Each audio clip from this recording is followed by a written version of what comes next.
Bonjour et bienvenue sur Network IT. Aujourd'hui, nouvelle vidéo, je vais vous présenter un ordinateur portable. C'est un Dell Latitude 3400. Donc c'est un ordinateur qui est destiné pour la bureautique. C'est un PC qui n'est pas encombrant. C'est un 14 pouces. Nous allons voir toutes les caractéristiques techniques et toute la connectique à suivre dans cette vidéo. À présent, nous allons passer à l'aspect physique de cet ordinateur. Donc ici, nous sommes sur le cover. Donc c'est un cover qui est noir, donc l'ordinateur est tout noir, mais ça reste en plastique. Donc soit on aime, soit on n'aime pas, parce que ça fait très brut. On va pas voir, c'est pas très raffiné malheureusement. On sent que c'est très brut et on a l'impression que c'est un peu cheap. Et ici, nous avons le logo en argent, donc ça c'est sympa. En plus, c'est les logos dernière génération de chez Dell. Cependant, je sais que j'ai quelques ordinateurs qui n'ont pas été dans de très bonnes conditions, enfin qui ont été un peu dehors et tout, et ce logo s'oxyde facilement, donc ça devient un peu marron. Après, à voir sur les dernières générations si ça le fait ou pas. Ici, nous allons retrouver un dissipeur de chaleur, donc c'est ce qui permet de sortir la chaleur de l'ordinateur par le processus du ventilateur à l'intérieur qu'on verra plus tard dans cette vidéo. En dessous, alors on va retrouver plusieurs choses. Donc pareil, une grille ici et une deuxième grille ici pour sortir, pour faire rentrer la chaleur fraîche et faire sortir la chaleur chaude. Ici nous retrouvons un gros peton qui nous permet de faire de l'antidérapant, donc l'ordinateur ne bouge pas sur pas mal de surfaces. Et ici on retrouve deux haut-parleurs stéréo. Maintenant, si on retourne l'ordinateur et qu'on regarde l'intérieur, alors nous allons retrouver plusieurs choses. Donc en haut ici, nous retrouvons une webcam, qui filme en Full HD. Donc ça c'est plutôt intéressant. Alors je suis un peu déçu parce qu'on a un micro, donc il est plutôt pas mal, mais c'est pas un micro stéréo, ça va rester un micro mono. Donc ils ont peut-être pu faire l'effort de mettre un stéréo. Ici nous retrouvons donc notre écran 14 pouces en Full HD, donc ça c'est super d'avoir mis ça, donc c'est du 1920 par 1080. Là on va retrouver le logo Dell, pareil, et ici un clavier donc AZERTY, et donc le clavier ne fait pas trop de bruit, ça va, il est plutôt agréable au toucher, donc ça c'est pas mal. Et surtout il a une petite option sur celui-ci, c'est un clavier rétro-éclairé, donc ça c'est plutôt sympathique. Et ici nous retrouvons le pavé tactile, donc c'est ce qui permet de faire bouger la souris avec votre doigt.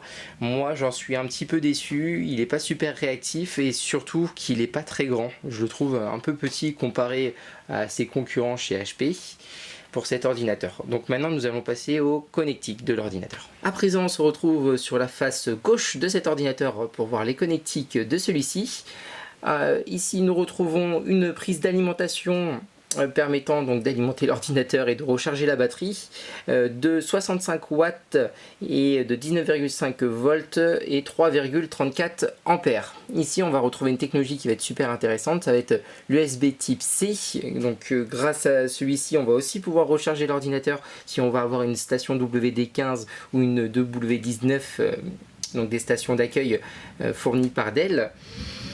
De plus, grâce à ce USB type C, on va pouvoir sortir de l'image si on n'a pas de station d'accueil, et on va aussi pouvoir rajouter des prises USB dites normales en 3.1 si on met un adaptateur. Alors ici nous retrouvons la prise HDMI qui est en 1.4, à côté une prise RJ45 banale, mais c'est une 1000, donc ça c'est plutôt intéressant.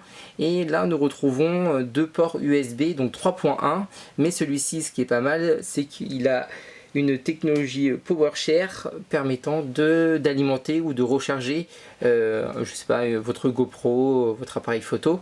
Donc ça c'est plutôt pas mal. Celui-ci on va pouvoir recharger ou alimenter un dispositif externe.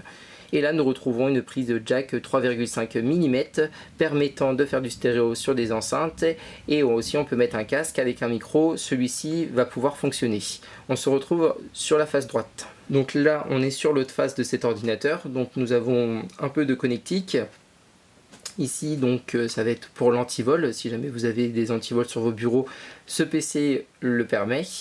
À côté, donc deuxième prise pour pouvoir, enfin troisième prise pour pouvoir envoyer de l'affichage, donc une prise VGA, donc banale. Et ici, un troisième port USB. Par contre, j'en suis un peu déçu parce que c'est un port USB 2.0. Je comprends pas pourquoi ils ont pas mis, enfin ils ont pas continué à mettre du 3.1 ou du 3.0 parce que là, on est vraiment sur une vieille technologie. Je comprends pas trop. Et ici, nous allons avoir un port de carte SD, donc 3.0. Donc ça, c'est plutôt pas mal. C'est vraiment pas mal, enfin, au moins il est présent sur ce PC là. Par contre, à savoir, vous n'avez pas sur ce modèle là de lecteur CD. Donc on se retrouve maintenant pour la partie logicielle de ce PC. On se retrouve donc pour les caractéristiques techniques de l'ordinateur. Donc je vais utiliser plusieurs logiciels permettant de voir cela. Donc d'abord sur CPU-Z, nous voyons que nous avons un processeur Intel Core i5, le 8265U pour Ultra Voltage. Le code du nom c'est Kaby Like.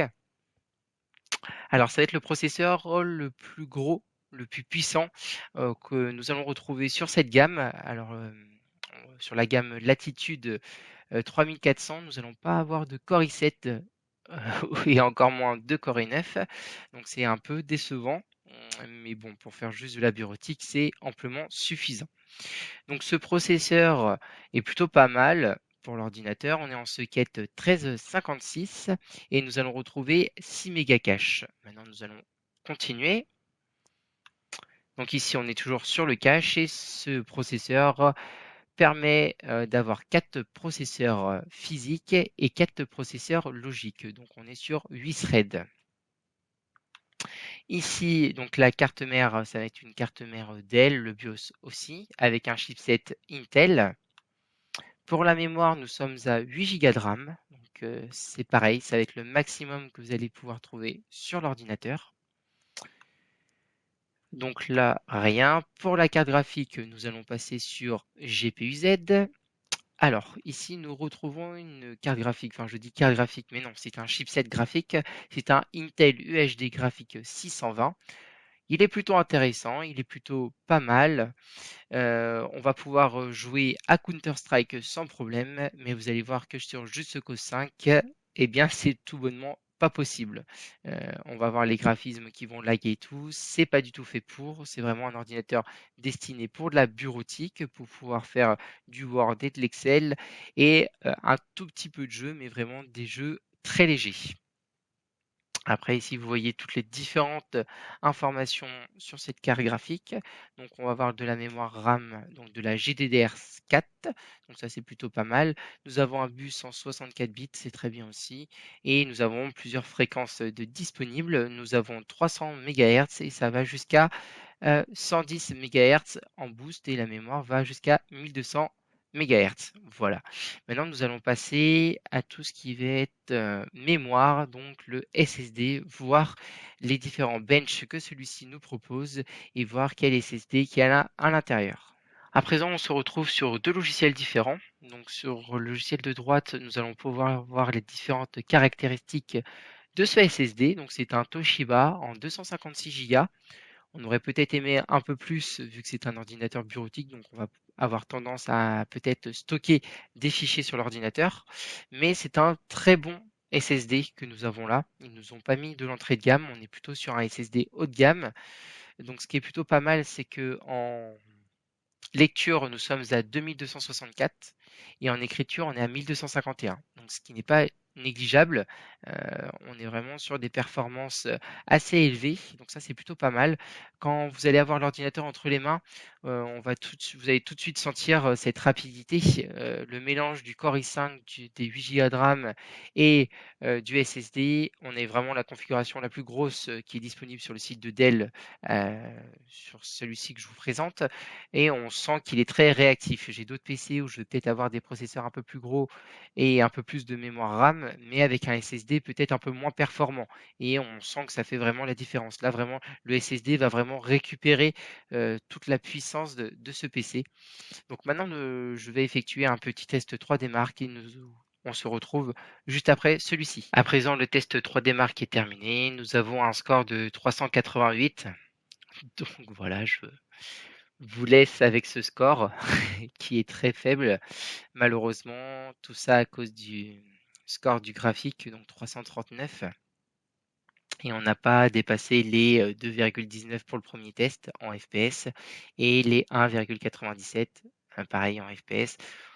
C'était le maximum qu'on a pu avoir de la carte graphique. Et pour le processeur, on a pu monter à 7,43 FPS et on a un score de 2211. Donc ça va, ça passe pour le processeur, mais bon, pour la carte graphique, c'est très bas. Donc là, c'est toutes les informations pareil qu'on peut retrouver sur l'ordinateur qu'on va retrouver en dessous. Et maintenant, nous allons passer aux différents jeux sur l'ordinateur pour voir si ça passe ou pas. Alors là, on se retrouve sur Counter. Donc là, j'ai mis tous les graphismes au minimum, ça passe. Si on est en élevé, ça passe pas du tout. Donc là, c'est plutôt fluide.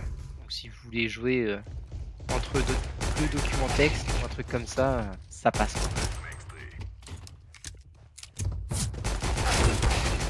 Donc voilà, ça passe pour un petit jeu. Vite fait, ça passe, mais si vous mettez un gros jeu gourmand et tout, comme on le verra précédemment dans la vidéo, ça passe pas trop quoi.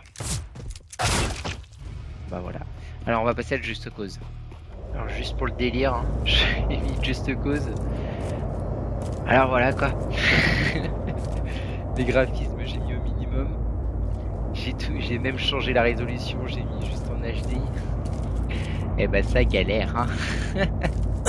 Ça se voit que le PC n'est vraiment pas fait pour ça. Donc voilà. Ah, maintenant nous allons passer à la conclusion. Donc pour conclure sur ce PC, cet ordinateur portable Dell Latitude 3400, donc vous avez pu voir tout au long de la vidéo qu'il y avait des points qui ressortaient en tant que positifs et d'autres points plutôt négatifs.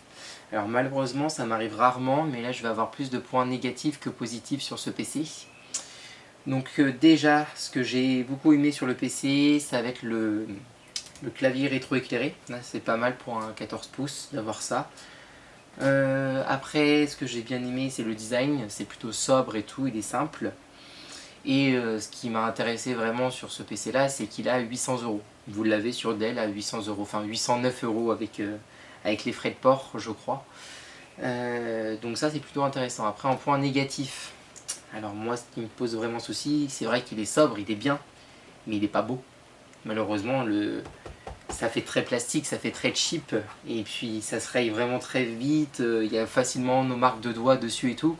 Donc ça, j'en suis très déçu, parce que même sur des Dell moins haut dans la gamme, on va avoir un truc beaucoup plus beau, enfin on va avoir des matériaux beaucoup plus nobles, et là bah, malheureusement c'est pas le cas. Aussi je suis super déçu parce que les concurrents, donc HP, on va avoir des pavés tactiles beaucoup plus grands et beaucoup plus intuitifs que celui-ci, donc j'en suis un petit peu déçu. Et on va pas avoir de Core i7 sur cette gamme là, donc c'est dommage. Et le dernier point qui va être un peu triste, c'est qu'il n'est pas silencieux quoi. Vous lancez juste un Word, un Excel, vous lancez je sais pas 5-6 tâches en même temps, et bah il va souffler, l'ordinateur va vraiment souffler et tout. Donc voilà, après bon, on lui demande pas de jouer, c'est pas son but premier. Après on peut jouer un tout petit peu avec Counter-Strike, Minecraft, là il n'y a pas de problème, là sur ces petits jeux là ça passe en résolution basse, ça va, vous allez jouer sans laguer, mais après pour des gros jeux faut pas du tout prendre ce genre d'ordinateur. Donc sur ce, j'espère que vous avez apprécié la vidéo, qu'elle vous aura été utile. N'oubliez pas de mettre un petit j'aime si vous avez apprécié cette vidéo et de vous abonner, ça me fera super plaisir. Si vous avez des questions ou quoi que ce soit, n'hésitez pas à mettre un commentaire, j'y répondrai avec plaisir. Et n'hésitez pas à aller sur notre site internet où vous avez des tutos écrits en plus de mes vidéos. Au revoir et à bientôt.